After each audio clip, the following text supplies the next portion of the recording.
বানায় দিয়ে দিই, আপনার জামা প্রমাণ করবে আমি আপনার দলের। সাহাবীর চিন্তা হলো নবীর গায়ের মুআজ্জম চাদর এটা আমি দখল করতে পারলে কবরে দিতে পারবো, যদি মুশরিকের মাথায় গেল। আল্লাহর রাসূল বলে দাও তার মাথায়, আমি তারে চিনি। নবীজি চাদর দিয়া ঢাইকা দিলে তাকে জিজ্ঞাসা করলেন, এই মেয়ে তুমি কি হাতিম তায়ের কন্যা না? আরবের মশহুর দানবীর হাতিম তায়ের মেয়ে তুমি না? জি আল্লাহর নবী, আমি হাতিম তায়ের কন্যা। আল্লাহর রাসূল বললেন তুমি একটা সম্মানিত মানুষের কন্যা, আরবের মানুষ যারা সম্মান করত তার মেয়ে তুমি যাও, এই সম্মানে তোমার জিল মাফ করে দিলাম, তোমারে মুক্তি দিয়ে দিলাম। মেয়েটা বলে আল্লাহর নবী একা যাবো না, আমার বান্ধবীদের আমার সাথে দিলে আমি জেল থেকে বাইরে হবো, তাছাড়া বাইরে হবো না। আল্লাহর রাসূল হেসে দিয়ে বলে তোর বাবাও ছিল সখী, তুইও একটা সখী।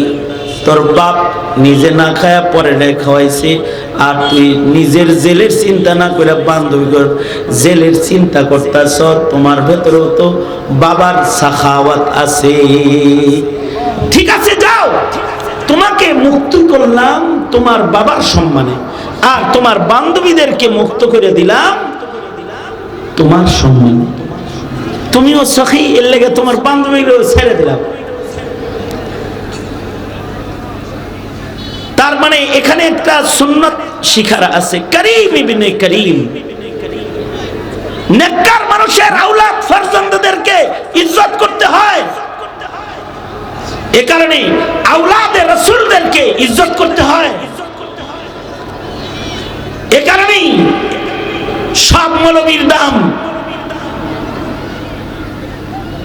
মামুনুল হকের মতো নয়। করিম ইবনে করিম শাইখুল হাদিসের সন্তান, এর একটা দাম আছে। শাইখের চরমনাই ফয়জুল করিম, রেজাউল করিম মূল্যায়ন করতে হয়, কারণ করিম ইবনে করিম ফজলুল করিম রহমতুল্লাহ আলাইহির রক্ত, এর সম্মান করতে হয়। 3 পয়সার বৈরাগী মামুনুল হকরে গালি দাও, হ্যাঁ পাগড়ি মাথায় দিয়া দেয়া দাও, দাঁত ফলায় দেওয়া দরকার। তো কাকে গালি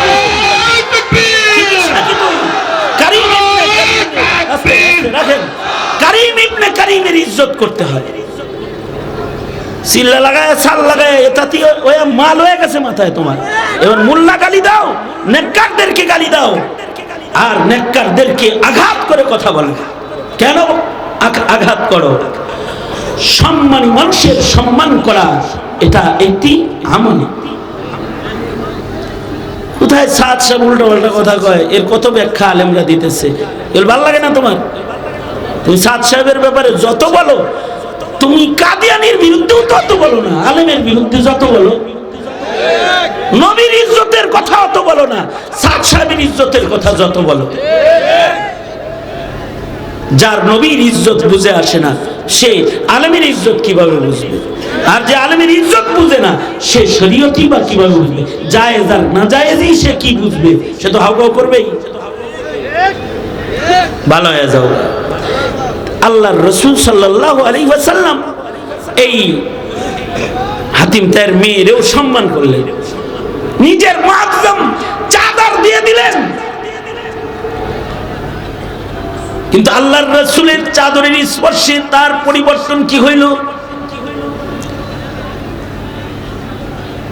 হাতিম তায়ের কন্যা বলে, ওগো আল্লাহর নবী, দুনিয়ার জেলখানা থেকে মুক্তি পাইলাম, কবর হাসরের দোজখের জেলখানা থেকে একটু মুক্তি দিবেন না আমারে? নবীজির সান্নিধ্য তাকে কবর হাসরের চিন্তা করায়া দিছে, কালেমা পড়ে ফেলেছে। নবী আর পাইবা না। আলেমদের সোহবতে যখন কেউ যায় তখন তার ভেতরে ওরকম কবরের চিন্তা ঢুকে, হাসরের চিন্তা ঢুকে, যে কবরে কেমনে থাকবো, হাসরে আল্লাহর আদালতে কিনিয়া দাঁড়াবো। যতক্ষণ পর্যন্ত এই ফিকির হৃদয়ের ভেতরে না ঢুকবে ততক্ষণ পর্যন্ত আখিরাতের সম্বল উপার্জন দুনিয়ার মাটিতে করতে পারবা না। এ কারণে যেদিকে যাইবা ওই দিকের চিন্তা করো। জাতি আজ দিশেহারা, নাস্তিকদের পিছনে ঘুরে, মুরতাদদের পিছনে ঘুরে, মিশনারিদের ছবলে কবলে পড়ে ঈমান নষ্ট, আখিরাত ভুলে গেছে। নামাজ পড়ে, পাগড়ি পড়ে, কিন্তু কবর হাসর ভুলে গেছে। কবর হাসর ভুলার কারণে ঘুমন্ত নামাজীদেরকে পিটায় হত্যা করতে পেরেছে। হিসাবের চিন্তা নাই, কবরের চিন্তা নাই। অথচ কেউ যদি দুনিয়াতে জুলুম করে কবরে যায়, সাজা ওর কবর থেকেই শুরু হয়ে যায়। সাজা কবর থেকেই শুরু হবে। কবর বিশ্বাস হয় না? বিশ্বাস না হলে তুমি ময়রা টেস্ট করো, কবর বিশ্বাস হয়ে যায়। যখন আইনুল ইয়াকিন হবে, দেখবা সচক্ষে কবরে বর্জক, তখন বিশ্বাস হবে। এখন তো ইলমুল ইয়াকিন আলেমরা কয়, কোরআন হাদিস দিয়ে কয়, বিশ্বাস হয় না। আইনুল ইয়াকিন যেদিন হবে, আল্লাহ বলেন ওই দিন তোমাদের সব চোখের সামনে তোমরা দেখতে পাবে। আলহাকুমুত তাকাসুর হাত্তা যুরতুমুল মাকাবির কাল্লা সাউফা তা'লামুন সুম্মা কাল্লা সাউফা তা'লামুন কাল্লা লাউ তা'লামুনা ইলমাল ইয়াকিন লাতারাউন্নাল জাহিম সুম্মা লাতারাউন্নাহা আইনাল ইয়াকিন। চোখে দেখতে পাবা সব, মরার সাথে সাথে। এ কারণে আকাবিররা কবরের চিন্তা খুব করত। কবরটা কোন জায়গায় হইব, কবরের ভিতরটা কেমন হইব, কবরে আমি কি করব, কবরের মাটি আমার সাথে কি আচরণ করবে, এগুলা চিন্তা করতো খুব বেশি। এ কারণে সাহাবায়ে কেরাম কবরে আল্লাহর কাছে ইবাদতের মওকাও হচ্ছে। কবরের ইবাদতে কোনো সওয়াব নাই, কিন্তু তারপরেও সাহাবী বলতো দোয়ার ভিতরে, ওগো আল্লাহ, কোরআন পড়া তৃপ্তি মিটে নাই, কবরে আমাকে কোরআন পড়ার সুযোগ দিবেন।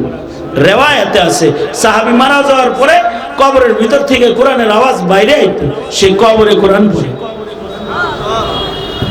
আমাদের এক বুজুর্গ সাবিত বুনানি রহমাতুল্লাহ আলাইহি, উনি দোয়া করতেন, আল্লাহ, নামাজ পড়া তৃপ্তি মিটে নাই, কবরে আমি আমার কবরটা ইসরাফিলের বাঁশি পর্যন্ত মসজিদ চাই, মুসাল্লা হিসেবে চাই, নামাজ পড়তে চাই।